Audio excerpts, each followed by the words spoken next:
সাংসদ কৃপানাথ মালার রাজ্যের রাজনীতিতে কি আবারও ফিরছেন?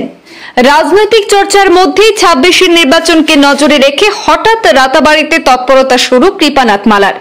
সাংসদের হাত ধরেই রাতাবাড়ির কাজী নজরুল ইসলাম হাই স্কুলে কম্পিউটার স্কিল সেন্টারের উদ্বোধন এবং প্রত্যন্ত ফুলতলি গ্রামে নতুন বৈদ্যুতিকরণের শুভারম্ভ করে জনগণের সঙ্গে সম্পর্ক অভিযান শুরু করেছেন আবার নতুন করে সাংসদ কৃপানাথ মালা।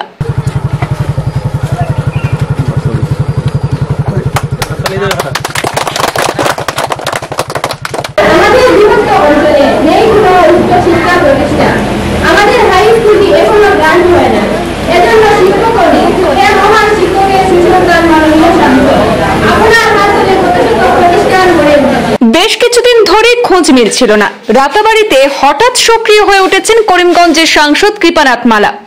বিভিন্ন এলাকা পরিদর্শন এবং প্রকল্প বন্টনের মধ্য দিয়ে ২৬-এর নির্বাচনের আগে চির চেনা ছন্দে রাতাবাড়িতে ফিরছেন কৃপানাথ মালা। আর এই বিষয়টি জোর রাজনৈতিক চর্চা শুরু হয়েছে।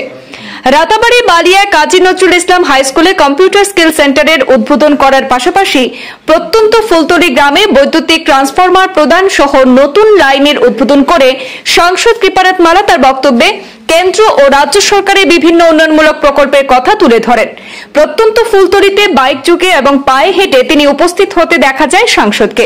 এদিকে আজ রাতাবাড়ি জিপির এক প্রতিনিধি দল সাংসদ কৃপানাথ মালার সঙ্গে দেখা করে কাজীর বাজারের পাশে একটি রেলওয়ে ক্রসিং বসানোর জন্য আর্জি জানান। সাংসদ কৃপানাথ মালা এ ব্যাপারে প্রয়োজনীয় পদক্ষেপ গ্রহণের আশ্বাস দিয়েছেন এবং আমার আগে সবাই বলে দিয়েছেন যে কিভাবে এখানে কারেন্ট হয়েছে। আসলে দেখুন, ব্যাকওয়ার্ড এরিয়াতেই ইলেকট্রিসিটির দরকার থাকে, কারণ ফরওয়ার্ড এরিয়া যেটা আগেও কানেকশন হয়ে গেছে, আজকে ৫০-৬০ বছর আগে ৭০ বছর আগে কানেকশন পেয়ে গেছে যে ফরওয়ার্ড এরিয়া। ব্যাকওয়ার্ড এরিয়াতে এখন কানেকশনের দরকার, কারণ ব্যাকওয়ার্ড এরিয়াতে লাইন যায়নি। এইটা হচ্ছে একটা ব্যাকওয়ার্ড এরিয়া। আমরা এখানে গাড়ি নিয়েও আসতে পারিনি, আমরা বাইকে এসেছি। ওদিকে এই সব এলাকায় অ্যাকচুয়ালি কারেন্টের দরকার। এতদিন হয়ে গেছে আমার স্বাধীনতার, আজ পর্যন্ত কারেন্ট নেই যে জায়গাতে, কত ব্যাকওয়ার্ড হতে পারে। গতিকে আমার বিশেষ করে এটাই কাজ থাকে, যত ব্যাকওয়ার্ড যে এরিয়া আছে ওইখানে কারেন্ট নেওয়া। আজকে যেমন এখানে কাজ হয়েছে, সেরকম আপনার রংপুরের উপরে আপনারা যা দেখবেন, এখানে রাস্তা নেই, কিছু নেই, ওই জায়গাতে আমরা কাজ করেছি। দেলুও জানে বা আমরা দেলোয়ার ভাই আছেন, সবাই জানে যে ব্যাকওয়ার্ড যেগুলো এরিয়া আছে আনইলেকট্রিফাইড থাকে, এবং সেগুলোকে ইলেকট্রিফাইড যদি আমরা করি না, তাহলে ভারতকে যে আমরা বলছি বিশ্বগুরু হবে, কীভাবে হবে? সব গ্রাম যদি থেকে যায়, ইলেকট্রিসিটি যদি না থাকে, তো কীভাবে হবে? ওদিকে সব জায়গায় রাস্তাঘাট ইলেকট্রিসিটির দরকার আছে, এবং আমাদের মাননীয় প্রধানমন্ত্রী নরেন্দ্র মোদীজির প্রচেষ্টায় এই কারেন্টগুলো হচ্ছে। বলেছেন যে সবাই ঘরে লাইট জ্বলতে হবে, ভারতবর্ষে একটা মানুষ যাতে ঘর অন্ধকারে না থাকে, যেখানেও থাকুক মানুষটা, তার ঘরে কারেন্ট দেওয়া আমার দায়িত্ব।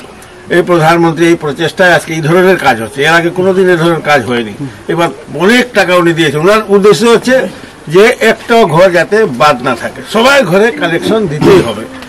যেখানে একদম ইম্পসিবল, যাওয়া সম্ভব নয়, ওখানে বলেছে সোলার দিয়ে দাও, কিন্তু ওদেরকে কারেন্ট লাইট জ্বলতে হবে। এবং ওই ধরনের আবার মিশন নিয়েছেন জলের, যে সবার ঘরে পাইপ দিয়ে জল দেওয়া, সেটাও কাজ চলছে। আপনার এখানেও একটা প্ল্যান্ট হয়েছে, আরও হবে যেখানে বাকি আছে।